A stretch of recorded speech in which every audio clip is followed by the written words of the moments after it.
पूरी करने में अन्य राज्यों के मुकाबले में बहुत ज़्यादा होता है राजस्थान के अंदर। फिर भी यहाँ नेशनल हाईवे बने हैं, हम स्टेट हाईवे बना रहे हैं, मेगा हाईवे बने हैं, डिस्ट्रिक्ट रोड बने हैं, अच्छे काम हुए राजस्थान में। सड़कें हमारी बहुत शानदार है।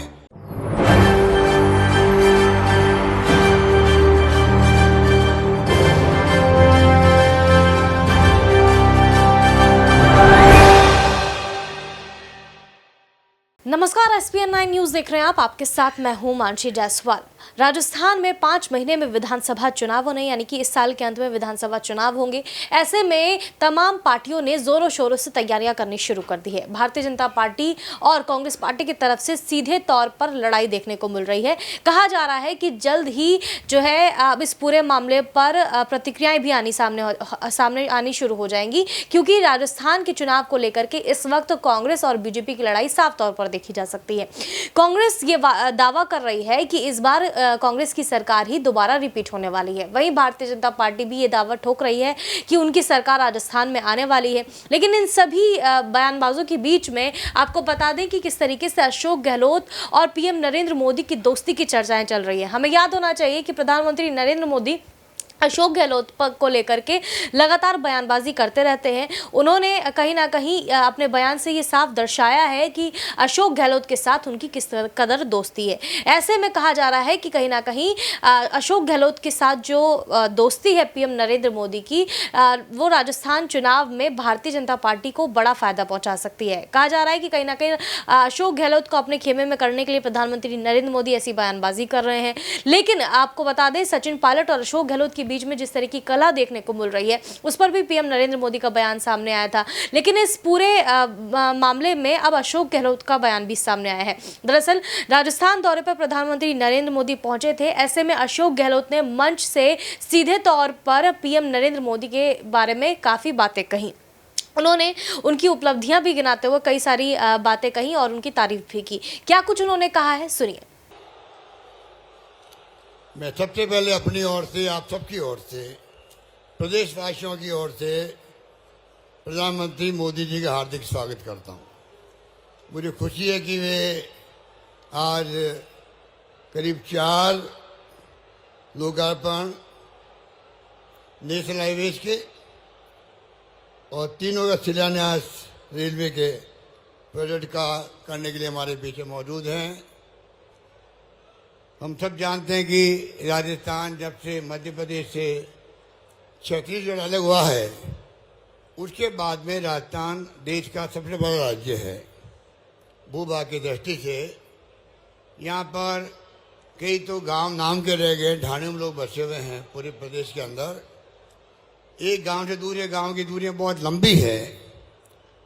इसलिए प्रधानमंत्री जी, मैं आपको आग्रह करना चाहूँगा, राजस्थान की योजनाओं में जब हम लोग पानी पहुंचाते हैं, बिजली पहुंचाते हैं, सड़क बनाते हैं, तो कॉस्ट ऑफ डिलीवरी जो है, कॉस्ट ऑफ डिलीवरी खर्च जो होता है योजना को पूरी करने में अन्य राज्यों के मुकाबले में बहुत ज़्यादा होता है राजस्थान के अंदर।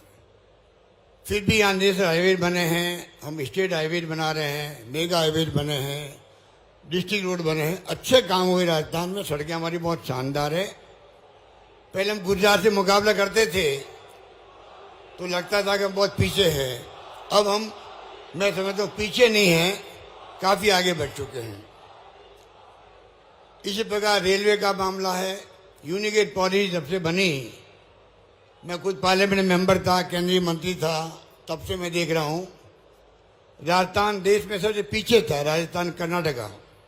मुझे खुशी है कि मिस्टर सीके जाफर शरीफ जब रेल मंत्री थे तब यूनिगेट पॉलिसी बनी। उसके कारण से आज राजस्थान में चारों ओर ब्रॉडगेज बन गई। कुछ काम अधूरे हैं, वो पूरे भी हो रहे हैं। उसमें 3 जगह आप लोग आज इसका शिलान्यास करेंगे।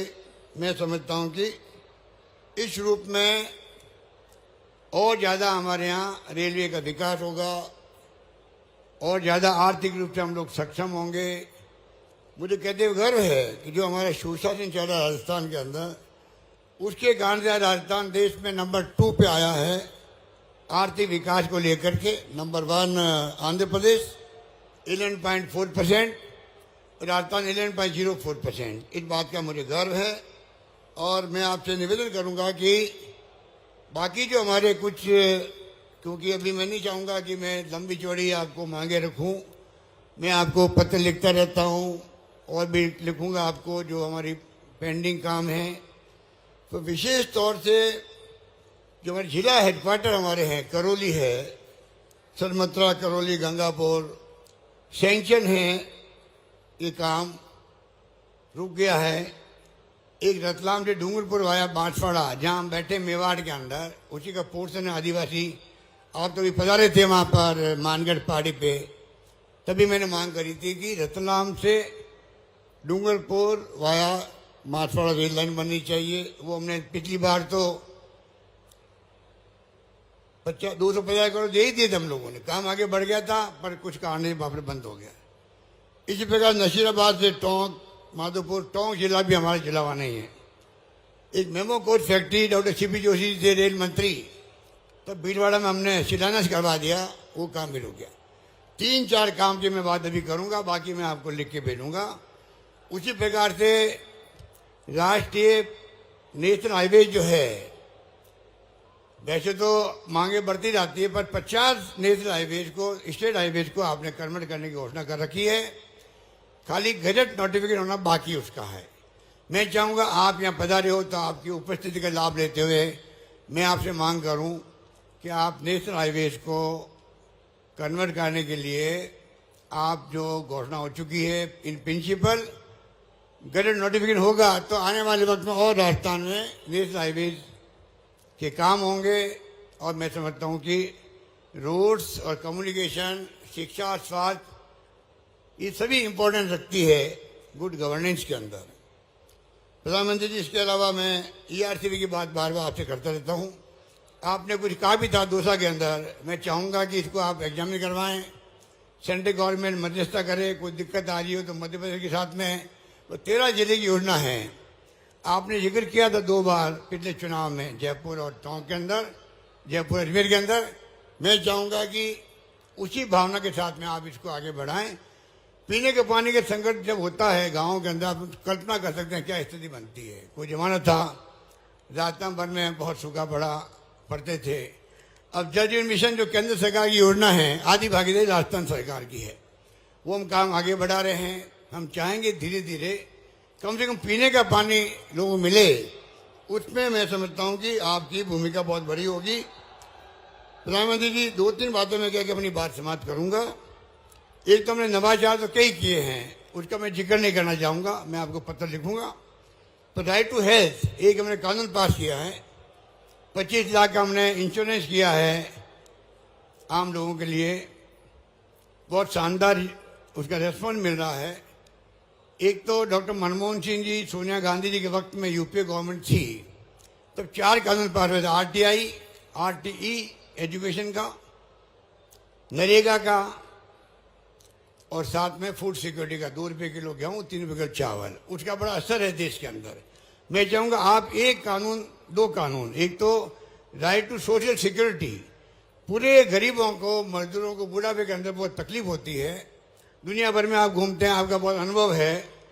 दुनिया के मुल्कों में वीकली पैसा मिलता है, मंथली पैसा मिलता है हर परिवार को जिंदा रहने के लिए, उनके जीवन पालन करने के लिए। मैं चाहूँगा उस दिशा में आप आगे बढ़ें और right to social security act बनाएं। और एक राइट टू हेल्थ, स्वास्थ्य का अधिकार सबको मिले, स्वास्थ्य का अधिकार सबको मिले देशवासियों को। बहुत कॉस्टली इलाज हो गया आजकल, प्राइवेट के अंदर भी दवाएं बहुत महंगी है। नेक्सस पूरा, मैं उस पर नहीं जाना चाहता, पर ये काम बड़े इम्पोर्टेंट रखते हैं। एक और नई जो आजकल उबर, ओला और कई होम डिलीवरी वाले जो मैन पावर पैदा हुई है, लाखों में हो गई वो, उनके लिए कोई धनी धोरी नहीं है। जब चाहे निकाल देते हैं मालिक लोग। तो हमने गिग वर्कर्स के लिए सोशल वेलफेयर फंड क्रिएट किया, 200 करोड़ का एक्ट पास करें जिससे कि उनकी भी सुरक्षा हो सके। एक बात मुझे ये कहनी थी आपसे। बाकी जो इतने निवेदन करूंगा, आपकी उज्ज्वला योजना आपने लागू की थी, बड़े प्रेम से लागू की थी, और सबको आपने फ्री कनेक्शन दिए थे गरीबों को। बड़ा इम्पैक्ट था उसका। पर धीरे धीरे सिलेंडर की कॉस्ट बढ़ती गई, पेट्रोल डीजल के बढ़ने के साथ साथ हमने अभी 500 रुपये में सिलेंडर देने का प्रयास किया, जिससे कि उज्ज्वला योजना के जो लाभार्थी है सिर्फ उन्हीं को दे रहे हम लोग, कम से कम उनको कोई राहत मिल सके। आप इस दिशा में सोच सकते हैं। इसलिए मैं आपको लंबी बात नहीं करता हुआ आपको मैं पुनः आपका मैं हार्दिक स्वागत करता हूं। और आप राजस्थान ये लोकतंत्र की खासियत है, आज यहाँ एक मंच पे सब बैठे हुए हैं, कांग्रेस बीजेपी कोई हो, ऐसे मौके बहुत कम आते हैं। तो सुना आपने, अशोक गहलोत के इन बयानों से साफ तौर पर जाहिर होता है कि प्रधानमंत्री नरेंद्र मोदी और अशोक गहलोत की दोस्ती किस कदर खास है। लेकिन इस खास दोस्ती और गहरी दोस्ती को लेकर के भारतीय जनता पार्टी और कांग्रेस पार्टी जो है वो इस वक्त कंफ्यूजन की स्थिति में बनी हुई है, क्योंकि राजस्थान में जो चुनाव होने हैं वो काफ़ी नज़दीक है। देखना होगा कि कांग्रेस या फिर भारतीय जनता पार्टी किसकी जीत होती है। बहरहाल इस पूरे मामले पर अशोक गहलोत और सचिन पायलट की अगर बात की जाए तो सचिन पायलट भी कहीं ना कहीं बगावती सुर जिस तरीके से अपनाए हुए हैं, अशोक गहलोत सरकार पर लगातार निशाना साध रहे हैं।